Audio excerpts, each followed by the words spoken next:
Alright guys, welcome back to the channel, and can you defeat Pokemon Crystal as Brock? Hey, hello there, my name is Brock. Now if you're here watching this video, definitely make sure and go back and check out the other video I made already. This one is going to be a sequel to that one, so I'll put the link up above. It is Can You Defeat Pokemon Yellow as Brock, which was Generation 1. This one is going to be based on Generation 2. So if you're unfamiliar with the series, what we're going to be doing is basically trying to play through the game as if we were Brock from the anime. We're going to try our best to match up everything we do to match exactly as he did it in the anime relative to the timeline. It's kind of hard keeping movesets accurate, but we'll try our best. And we'll see if we can beat this game and beat the league playing as Brock. So sit back, relax, and enjoy.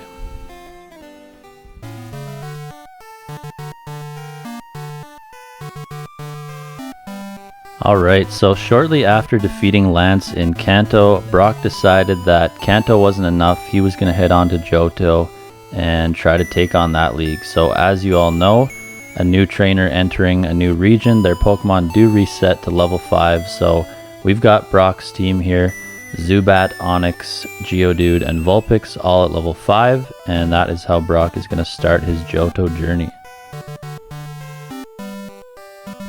So in the show, nothing really happens of real importance with Brock before Violet City Gym, so we had to make our best guess with the levels here. We decided to go with Onyx level 10, Geodude level 9, Vulpix at level 10, and Zubat at level 7. So he sends out his Pidgey, we go into Onyx here, and we're just going to bind it. But Pidgey is going to be really annoying here. Pidgey's going to use Mud Slap a whole bunch of times and lower our accuracy, so we decided to go for Screech a little bit, try to lower its defense, but as you can see, we just can't really make any hits, and this Pidgey is slowly dwindling us down with Mud Slap until finally it will take us out with one final one. So we decided to go into Geodude here, go for a tackle, and take out the Pidgey. Next up, Faulkner sends in his Pidgeotto, who starts using Mud Slap again. So all we can really do here is tackle with the Geodude. He's going to be really annoying, continually Mud Slapping, and now our accuracy is so low we cannot hit. So he's going to take out Geodude, but no worries, we'll send in our Vulpix, use Ember, and we're going to get really lucky with the burn here, knock it out with one more Ember, and that is going to be the first badge. So not too bad of a battle with Faulkner, and we'll move on to the next one.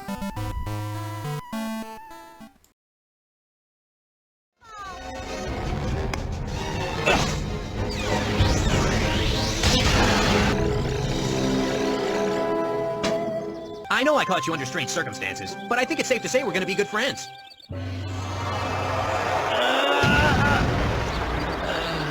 I guess it wasn't safe to say.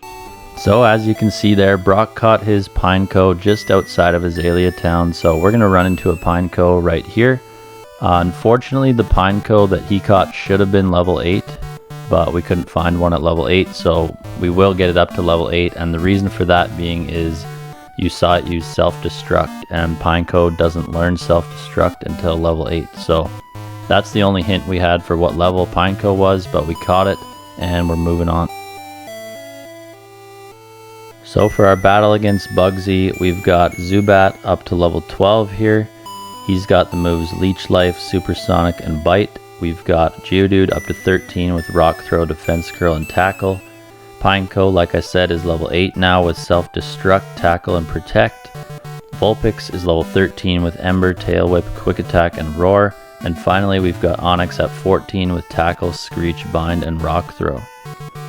So our battle with Bugsy didn't go too bad, obviously, because we have Rock and Fire types, and he has Bug. So we send in Vulpix, get right to work with a few Embers. He sends out his Kakuna, we do the same exact thing. Hit it with Ember just a couple of times and we'll knock it out. Third up, Bugsy is going to send in his best Pokemon Scyther, so we decide to switch out into Onyx. We decide to hit it with a Rock Throw, doesn't quite one-shot it, but he cannot hit us, and we knock it out with the second one. So that battle was quite easy, and we're on to the next one. So the only thing that happened with Brock in between Gym 2 and 3 was Vulpix using Flamethrower, and he doesn't learn that till 31, so I felt that was way too high. Instead, we just try to keep our Pokemon to the right level here. So we've got our Vulpix at level 18 with Ember, Tail Whip, Quick Attack, and Roar. We've got our Geodude at 17 with Rock Throw, Defense Curl, Tackle, Magnitude. We've got Pineco at 17 with Takedown, Protect, Self-Destruct, and Tackle.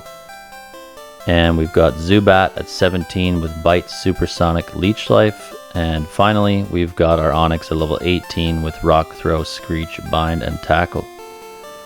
So this battle with Whitney wasn't too bad. She has normal types. We have Fire and Rock. So the Rock Pokemon do a decent job taking the hits. We started with Vulpix though, attacking this Clefairy with Ember. We're going to go back and forth with some Metronomes and Embers, but eventually she will take us out. So we go into Geodude, we decide to set up the Magnitude, and that knocks out the Clefairy. Her last Pokemon is a Miltank, who tries to use Stomp and Rollout, but we hit it with Magnitudes, and as you can see, she can't really do any damage. So we don't get really lucky with these Magnitude rolls. We get some 4s, 5s, I think the highest, oh, we got an 8 there. 6 is going to finish it off, and really she just couldn't hit us at all, so this battle wasn't too bad.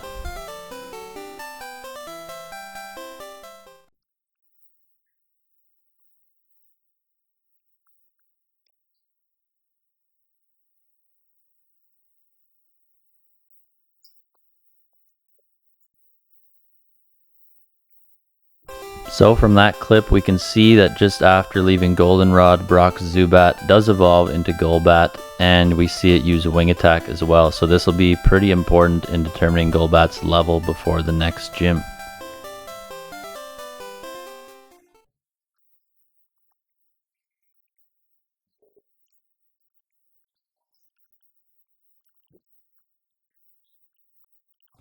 So also, as you saw in that clip, before arriving in Ecruteak City, Brock meets up with the lady that gave him the Vulpix back in Season 1 and decides to give it back. So we release Vulpix and we're on to Ecruteak. Alright, so for our battle at Ecruteak City, Pineco is only level 21. He did use Spikes before reaching Ecruteak City in the anime, but he doesn't learn Spikes until like 43, so that just didn't seem right to me. So he's going to be at 21 with Takedown, Protect, Self-Destruct, and Tackle. Next up, we're going to have Onyx at level 22 with Rock Throw, Tackle, Screech, and Bind. Third up is our Golbat at level 27, and the reasoning for this is because Zubat learns Wing Attack at 27, so this is like the lowest level I felt Golbat could have been, and I know it's a little bit over leveled, but we're trying to be accurate, so we have Golbat at 27. Next up, we've got our Geodude at level 22 with Magnitude, Rock Throw, Tackle, and Self-Destruct. So this battle with Morty was decently difficult. You'd think it would have been easy with the Golbat, but you'll see in a second why it was not. I decided to Self-Destruct with Pineco for some reason there, not paying attention, but we go into Onyx and knock it out. He's going to send in his Haunter, so we switch to Geodude and hit him with Magnitudes. He is going to Nightshade, but we will eventually knock it out with a second one. Third up, Morty's going to send in his Gengar. We decide to stay in with Geodude, but he gets knocked out with a Shadow Ball. So we decide to go into Golbat and use Bite, but he puts us right to sleep, so we're going to switch out into Onyx. With Onyx, I decided to use Screech to lower Gengar's defenses before using an Awakening on Golbat. I didn't really want to use items, but this Gengar would not stop hitting Hypnosis, and I had no other choice. So we come back into Golbat. I'm not sure why I used Bite instead of Wing Attack. I think I forgot that Bite was special in this gen, but we eventually knock it out and do the same to the Haunter. So 2 bites takes it out, and that's that. You can do it, Golbat!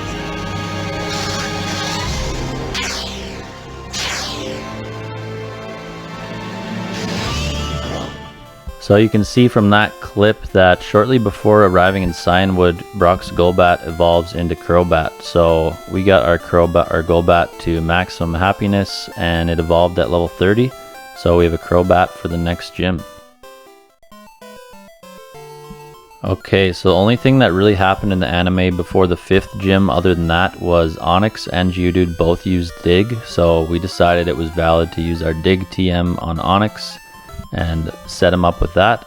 So we have Onyx at 25 with Rock Throw, Dig, Screech, and Bind. Geodude also 25 with Magnitude, Rock Throw, Tackle, Self-Destruct. We've got Pineco at level 24 with Takedown, Protect, Self-Destruct, and Rapid Spin. And lastly, our Crobat at level 30 with Wing Attack, Confuse Ray, Leech Life, and Bite.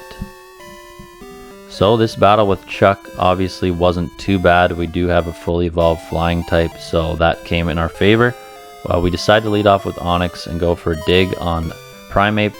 For some reason, Primeape is using Fury Swipes, but I'm not sure what he's doing there. So we decided to Dig a few more times. It is going to miss a final Fury Swipes, and we'll take it out with Dig. Next up, he's going to send in a Poliwrath, so we get out of there and into our Crobat. Crobat is going to use Wing Attack, which can't take it out in one hit, but he doesn't even attack us, and we knock it out with a second one. So Chuck was really pretty easy.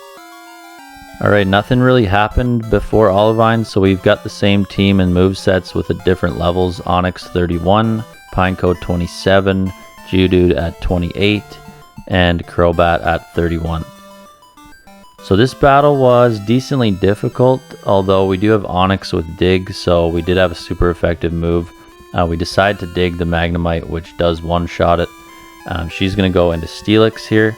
We have no choice but to just try to Dig. So Dig, as you can see, does not do a lot of damage, and so we resort to try to use Screech to lower its defenses before it knocks us out. Next we go into Geodude, who gets really lucky with the Magnitude 10 actually knocking out the Steelix in one hit. So all she's got left is a Magnemite. We Magnitude the Magnemite with a Magnitude 8, knocking it out in one, and that's the 6th badge. So apparently this is a really slow part of the anime for Brock. Nothing really happened again, so same team, Pineco 28, Onyx 32, Geodude at 33, and we've got Crobat at level 32. So pretty much same movesets as well. Price was decently difficult because we don't really have much to hit it with. We do have rock types, but she always has the ice moves, so we can't really take much of a hit. We decided to go into Geodude and set up a rollout on the Seal. He sends in Piloswine and luckily misses a Blizzard, so we do get some good damage before getting knocked out. Next we go into Crobat, finish off the Piloswine with a Wing Attack, and grow to level 33. His final Pokemon is a Dugong, so we decided to switch into Onyx here, and we're just going to hit it with a Rock Throw. It does decent damage, but this thing definitely has some ice moves, so it hits us with an Icy Wind and then an Aurora Beam, which will take us out. Finally, we decided to go into Pineco and use Self-Destruct, so we do live an Aurora Beam, and a Self-Destruct knocks out his final Pokemon, and that is the 7th badge. And one more time, nothing happens on the way to Blackthorn, so we have the same movesets other than Crobat, who's now learned Fly. Pineco at level 37 with Explosion instead of Self-Destruct. Geodude at 39 now has Earthquake, and Onyx 39 learned Sandstorm. So this gym battle was really hard. This is probably the hardest so far in this series. It took quite a few tries, but the strategy we had to do was start with Crobat, set up a Confuse Ray, and hope it didn't hit us. So that's what happened in this battle. And when he switches to the other Dragonair, we need to switch into Geodude because each Dragonair has different moves. It was really weird. So this Dragonair specifically only had Dragon Breath, so we were able to take a few hits and Earthquake. The third Dragonair, we decided to stay in with Geodude and try to Earthquake, but it has Ice Beam. So the strategy with this one was to go into Pineco and use Explosion. We are able to barely take that Ice Beam and knock it out with one Explosion. So last is her Kingdra. We are faster than the Kingdra, so we decide to Screech, but one Surf is definitely going to take out Onyx. But the Screech lowered its defenses enough that we can go in and Wing Attack a couple of times, and luckily all it does is Smoke Screen. We hit again, and that's our 8th badge. Just a little bit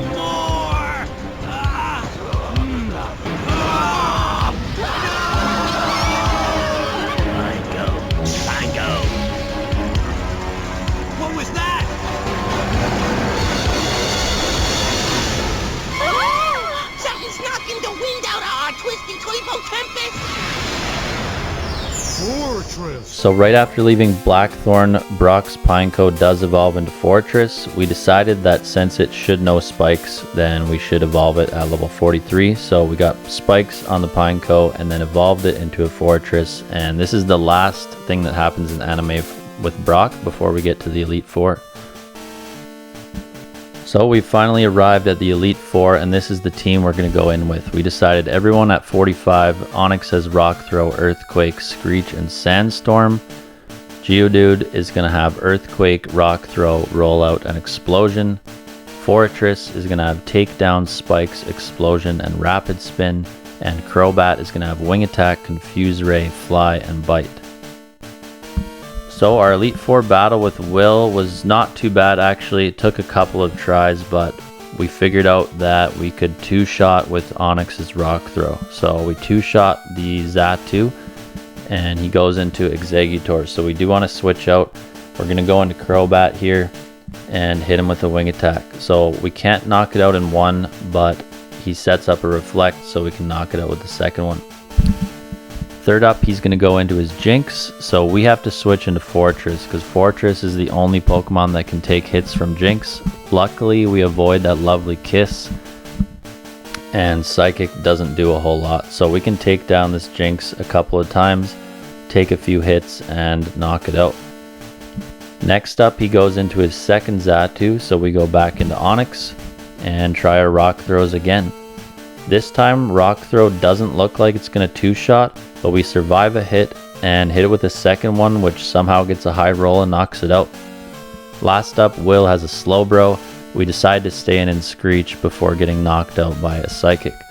So with this thing's defense lowered, we go for an Explosion on Geodude, and that is going to one-shot the Slowbro, giving us the win.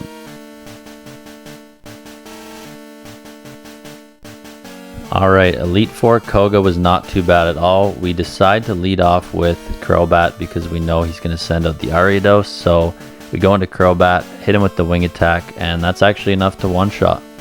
Next up, he goes into Venomoth, so we decide to stay in and go for a Fly. He's obviously going to miss his move, and Fly is enough to one-shot as well. So third up, he's got a Fortress. We do decide to stay in and go for the Confuse Ray. So the Fortress does end up hitting itself, and then we switch out into Geodude. Now since his Fortress is confused, we are going to try and set up the Rollout. It does hit itself a few times and we get lucky with the Rollout, but unfortunately it protects and stops the Rollout in its track, so we can't really gain much traction with it. Eventually it does explode and we barely survive it with 17 health. So he's going to go into a Crobat of his own and double team, but luckily we do break through with the Rollout and get a crit, which knocks it out in one. Then he goes into Muck, which uses Acid Armor for some reason. Probably saved him, to be honest, but we do a decent damage and then knock it out. Finally, we go into Onyx, hit him with an Earthquake, giving us the win. Elite Four Bruno was probably the easiest of these battles just because we have Crobat and he has mostly fighting types. I didn't realize he was going to lead off with Hitmontop, but nonetheless we have Onyx in here, so we go for an Earthquake twice, and the second one does kill him because he decided to dig. So he's going to switch into Hitmonlee, which we're going to send in our Crobat and hit him with a Fly. So he's going to miss his high jump kick, and a Fly is definitely going to one-shot that Hitmonlee. Third up, he's got Onyx, so we decide to go back into our Onyx and hit him with an Earthquake.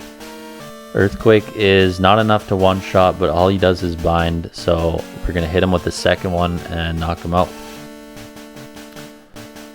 Next up, Bruno's going to send in his Hitmonchan, so we switch back into Crobat and hit him with another Fly. So he's going to miss that Ice Punch, and the Fly is actually going to crit and knock out his Hitmonchan. So all he's got left is a Machamp. We do hit him with a Fly, which doesn't quite one-shot. He's going to hit back hard with a Rock Slide, but we are able to take the hit and finish off with a Wing Attack, giving us another win. And our last Elite Four member, Karen, was not too terrible, a little bit harder than Bruno, but not too bad. So she's going to lead off with an Umbreon. We decide to go in with Fortress. This Umbreon is pretty annoying. It just uses Sand Attack and other stalling moves, but we decided to lay down some spikes, and it is going to confuse us with Confuse Ray and then use a bunch of Feint Attack. So we try to break through with Takedown. It's going to slowly take our health down, but we do get lucky with a crit. It's going to keep using Feint Attack, which doesn't do a whole lot, but it kind of adds up when he hits you like 10 times. Finally, we do knock it out, but we only have 29 health left. So he's going to send in Houndoom. We have to switch into Onyx. Onyx is going to use Earthquake, and Earthquake is actually going to take out this Houndoom in one hit, which is really nice. Third up, she has a Vileplume, so we're going to switch into our Crobat. Crobat is going to go for a Fly, which is actually going to take out the Vileplume from here and just leave her with 2. So she's got a Gengar coming out. We decide to go back into our Onyx and see if we can hit it with an Earthquake. It decides to curse for some reason, and Earthquake will easily take out the rest of it. Last up, she has a Murkrow, so we decide to go into Geodude and use our Rock move. So the Murkrow is going to Feint Attack, which surprisingly does a lot of damage. A Rock Throw doesn't quite do it, so she's going to knock us out. Lastly, we just need to go into Onyx here, hit it with one more Rock Throw. It is going to hit us with Feint Attack, but we break through on the last one and knock it out, defeating Elite Four Karen. So as expected, this Champion Lance battle was definitely the hardest battle of the series. It took multiple tries and some really good luck to beat. The strategy here was to send in Crobat first, hit this Gyarados with a Confuse Ray, and then just get lucky. We needed to keep Crobat at a high health. Also for this battle, I couldn't beat them with the Pokemon at level 45, so we did level them all up to 50 in order to finally beat this battle. So this Gyarados doesn't hit us, we get lucky enough, and we go into the Dragonite with full health, but we're going to switch into Onyx. So just like with Claire, these Dragonites all have different movesets, so this Dragonite specifically only can hit us with Twister. So we decide to go into Onyx, hit him with a Rock Throw a few times, and she can't really do much to us. So we do survive and knock out the first Dragonite. Second Dragonite, we have to go into Fortress because this Dragonite can hit us too hard. So this Dragonite likes to use Blizzard. Luckily, it misses twice. We get really lucky with this, and actually misses 3 times. So we don't really take much damage with Fortress and knock it out. For the Charizard, we need to use a Rock move, so we switch into Geodude and we go for a Rollout. This Flamethrower doesn't kill Geodude. Unluckily though, we do get burned, and he's going to take us out with a second one. So this didn't go according to plan, but we do send in Onyx with the Rock Throw, which is enough to knock out the Charizard. Next, he's got his Aerodactyl. He can't really hit us with anything, so we do get lucky in that regard. He goes for a Hyper Beam, and 2 Rock Throws is enough to knock it out. So he's got just the one Dragonite left, and we try to go for a Screech, which fails unfortunately, but that's okay. We go into Fortress, we go for a Takedown, and knowing it's locked into Outrage, we go for an Explosion, which we do have it low enough, and the Explosion does it. So it's kind of fitting that the Explosion wins it for Brock, and we'd finally defeated the champion. So we have definitely answered the question, can you defeat Pokemon Crystal as Brock? And it looks like you definitely can. And without being too over leveled either. We did need everyone at level 50, but that was as high as I wanted to go because Lance had a Dragonite at 50 and I felt like that was the most fair. But one last time we see the team Crobat, Onyx, Geodude, and Fortress. All of them were needed to be level 50 to beat this. I didn't use items in the final battle, that's what I wanted, and we did end up doing it. So thank you guys so much for watching this one, I really appreciate it. A lot of time was put into making this. Obviously I had to watch all of the episodes to see what happened with Brock in the episodes. I had to record all of a whole gameplay and then record voiceover afterwards, so a lot of work goes into it, but I really do appreciate you guys watching, and hopefully you enjoyed. I will be working on a Gen 3 one. I do enjoy this series, and Brock definitely has some interesting Pokemon in Gen 3, so definitely keep an eye out for that one in the future. But for now, that is going to be all. So remember to drop a like on the video if you can. If you're not already subscribed, definitely consider that for more content, and be on the lookout for what's coming next. So thank you guys so much again, and we'll see you guys next time.